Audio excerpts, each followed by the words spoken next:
नमस्कार दोस्तों, मैं हूँ दीप्ति। आप सभी का मेरे इस YouTube चैनल में स्वागत है। आज मैं आपको सुभद्रा कुमारी जी चौहान लिखित कहानी एकादशी सुनाने जा रही हूँ। कहानी अगर पसंद आए तब आप इस कहानी को सब्सक्राइब कर दीजिएगा। आज की इस कहानी में हम देखेंगे कि एक 10 साल की बाल विधवा और दूसरी तरफ बूढ़ी विधवा, दोनों को समाज के रीति रिवाज, नियम, संयम, धर्म का समान रूप से पालन करना पड़ता है। और दूसरी तरफ यह भी देखेंगे कि स्वास्थ्य कितना भी खराब हो, फिर भी एक विवाहित स्त्री जिसका एक छोटा बच्चा भी है, वो स्त्री एकादशी व्रत में अनाज का एक कण भी ग्रहण नहीं कर रही है। इस कहानी में समाज के लिए एक बहुत बड़ा संदेश छुपा हुआ है। यह कहानी अपने आप में एक प्रश्न है, और वो प्रश्न यह है कि क्या व्रत, उपवास ये हमारे स्वास्थ्य से बड़े हैं? अब कहानी की शुरुआत करती हूँ। शहर भर में डॉक्टर मिश्रा के मुकाबले कोई डॉक्टर नहीं था। उनकी प्रैक्टिस खूब चढ़ी बड़ी थी। यशस्वी हाथ के साथ ही साथ वे बड़े विनोद प्रिय, मिलनसार और उदार भी थे। उनकी प्रसन्न मुख और उनकी उत्साहजनक बातें मुर्दों में भी जान डाल देती थी। रोता हुआ रोगी भी हंसने लगता था। वे रोगी के साथ इतनी घनिष्ठता दिखलाते कि जैसे बहुत निकट संबंधी या मित्र हो। कभी कभी तो बीमार की उदासी दूर करने के लिए, उसके हृदय में विश्वास और आशा का संचार करने के लिए वे रोगी के पास घंटों बैठकर न जाने कहाँ कहाँ की बातें किया करते थे। इन्हें बच्चों से भी विशेष प्रेम था। यही कारण था कि वे जिधर से निकल जाते, बच्चे उनसे हाथ मिलाने के लिए दौड़ पड़ते। और सबसे अधिक बच्चों को अपने पास खींच लेने का आकर्षण उनके पास था उनके जेब में की मीठी गोलियां, जिन्हें वे केवल बच्चों के लिए ही रखा करते थे। वे होम्योपैथिक चिकित्सक थे। बच्चे उनसे मिलकर बिना दवा खाए मानते ही नहीं थे, इसीलिए उन्हें सदा अपनी जेब में बिना दवा की गोलियां रखनी पड़ती थी। एक दिन इसी प्रकार बच्चों ने उन्हें घेरा। आज उनके तांगे पर कुछ फल और मिठाई थी, जिसे डॉक्टर साहब के एक मरीज ने उनके बच्चों के लिए रख दी थी। डॉक्टर साहब ने आज दवा की जगह मीठी गोलियों के स्थान पर मिठाई देना प्रारंभ किया। उन बच्चों में एक 10 वर्ष की बालिका भी थी, जिसे डॉक्टर साहब ने पहली बार अपने इन छोटे छोटे मित्रों में देखा था।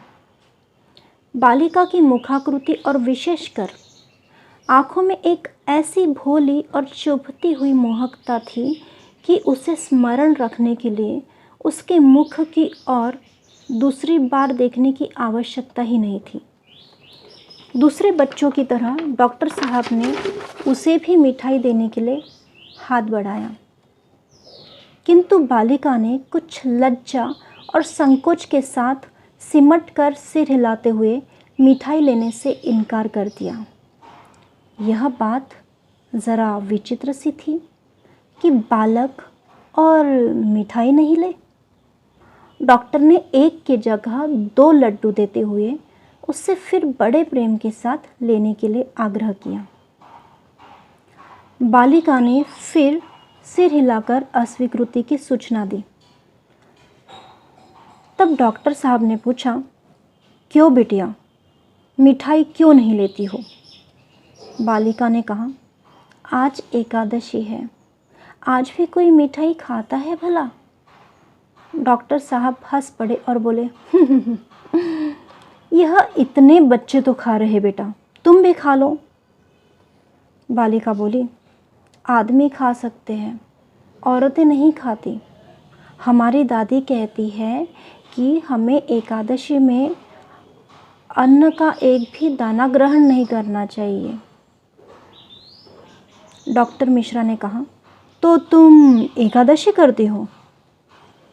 बालिका ने कहा, क्यों नहीं, हमारी दादी कहती है कि हमें नेम और धर्म से रहना चाहिए। डॉक्टर साहब ने दिन में बहुत से रोगी देखे, बहुत से बच्चों से प्यार किया और संभवतः दिन भर वह बालिका को नहीं भूले। किंतु रात को जब सोने के लिए लैंप बुझाकर वे खाट पर लेटे तो बालिका की स्मृति उनके सामने आ गई। वह लज्जा और संकोच भरी आँख, वह भोला किंतु दृढ़ निश्चयी चेहरा, वह मिठाई न लेने की अस्वीकृति का चित्र उनकी आँखों के सामने खिंच गया। बाद में डॉक्टर साहब को मालूम हुआ कि वह दूर के मोहल्ले में रहती है। उसका पिता एक गरीब ब्राह्मण है जो वही किसी मंदिर में पुजारी का काम करता है। अभी 2 वर्ष हुए जब बालिका का विवाह हुआ था और विवाह के 6 महीने बाद ही वह विधवा भी हो गई। विधवा होते ही पुरानी प्रथा के अनुसार उसके बाल काट दिए गए थे। यही कारण था कि उसका सिर मुंडा हुआ था। उस परिवार में 2 विधवाएं थीं। एक तो पुजारी की बूढ़ी माँ, दूसरी यह अभागिनी बालिका। एक का जीवन अंधकारपूर्ण भूतकाल था जिसमें कुछ सुख स्मृतियाँ धुंधली तारिकाओं की तरह चमक रही थी।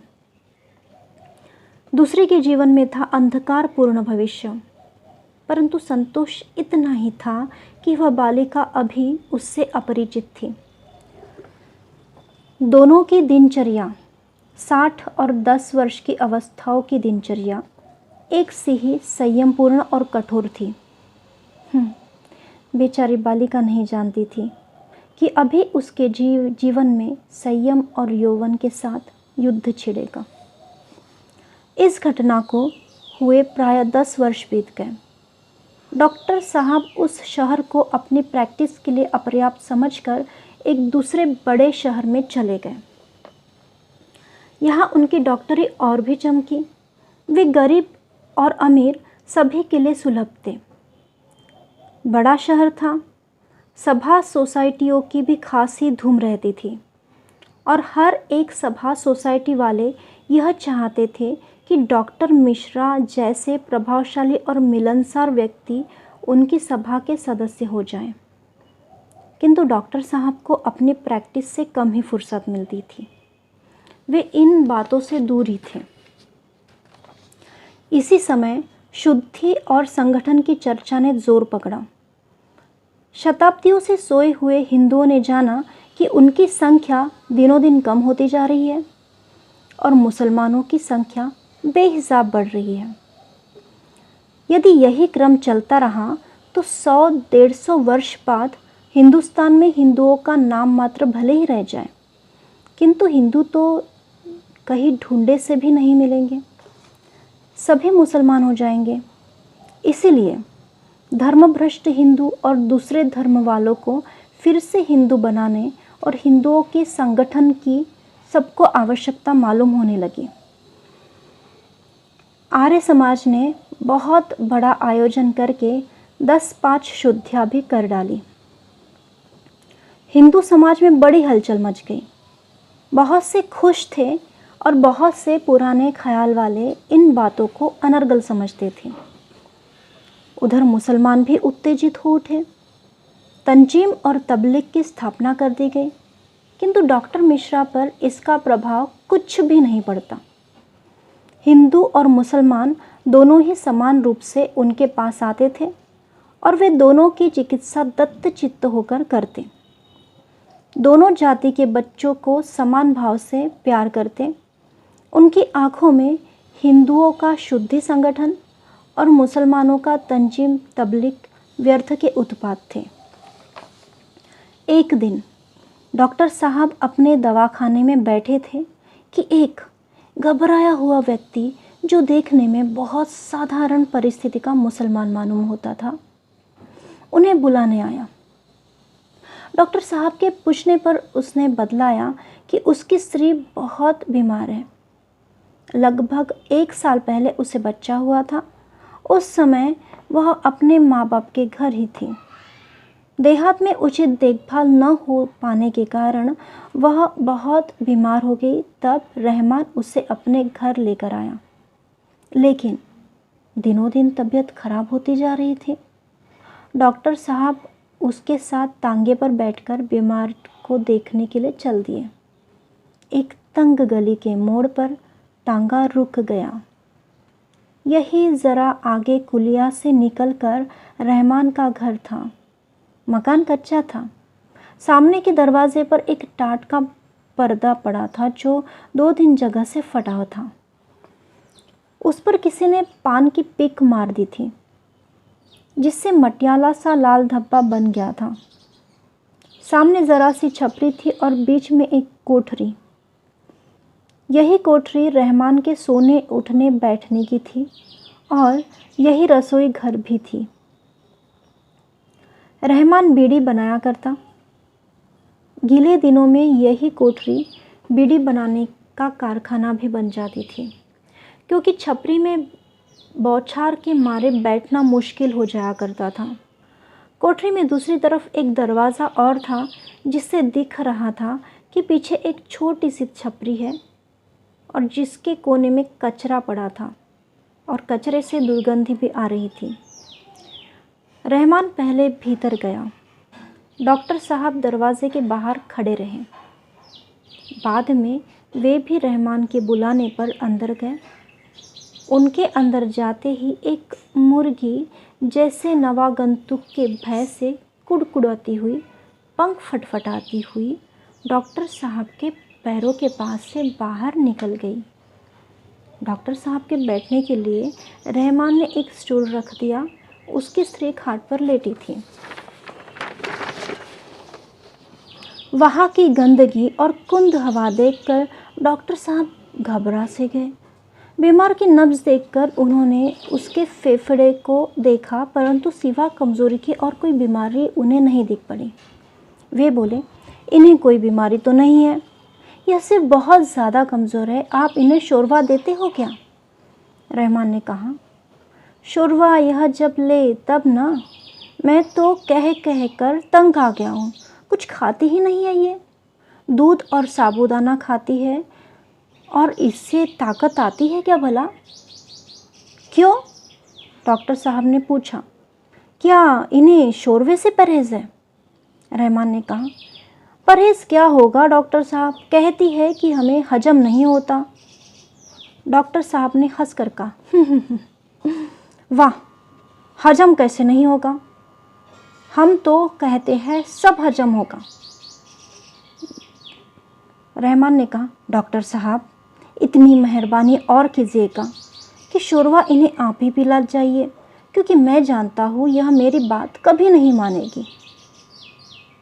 डॉक्टर साहब रहमान की स्त्री की तरफ मुड़कर बोले, कहिए, आप हमारे कहने से थोड़ा शोरबा ले सकती हो क्या? हजम कराने का जिम्मा हम लेते हैं। उसने डॉक्टर के आग्रह का कोई उत्तर नहीं दिया, सिर्फ सिर हिलाकर अस्वीकृति की सूचना दी। उसके मुंह पर लज्जा और संकोच के भाव थे। उसका मुंह दूसरी तरफ था, जिससे साफ जाहिर होता था कि वह डॉक्टर के सामने अपना मुंह ढक लेना चाहती है।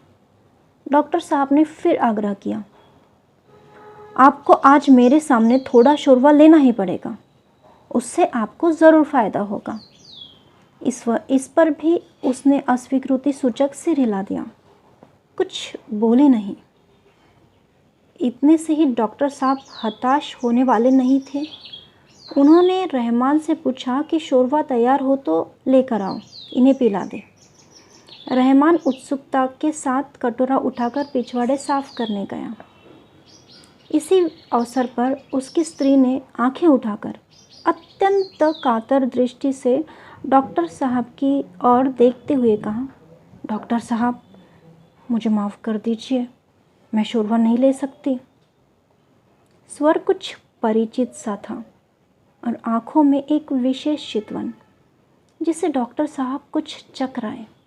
एक धुंधली सी स्मृति उनकी आँखों के सामने आ गई। उनके मुंह से अपने आप ही निकल गया, क्यों? स्त्री ने कहा। छलकती हुई आँखों से स्त्री ने जवाब दिया, आज एकादशी है डॉक्टर साहब। डॉक्टर साहब चौंक से उठे। विस्फारित नेत्रों से उसकी ओर देखते रह गए। उसी दिन डॉक्टर साहब भी शुद्धि और संगठन के पक्षपाती बन गए। कहानी यही ख़त्म होती है दोस्तों। कहानी से यह सीख मिलती है कि कोई भी व्रत उपवास स्वास्थ्य से बड़े नहीं होते, और अगर स्वास्थ्य खराब है तब व्रत उपवास को महत्व न देकर अन्न ग्रहण कर लेना चाहिए, क्योंकि जीवन अमूल्य है। कहानी सुनने के लिए बहुत बहुत शुक्रिया। फिर मिलते हैं अगली कहानी के साथ। तब तक के लिए आज्ञा चाहती हूँ। धन्यवाद।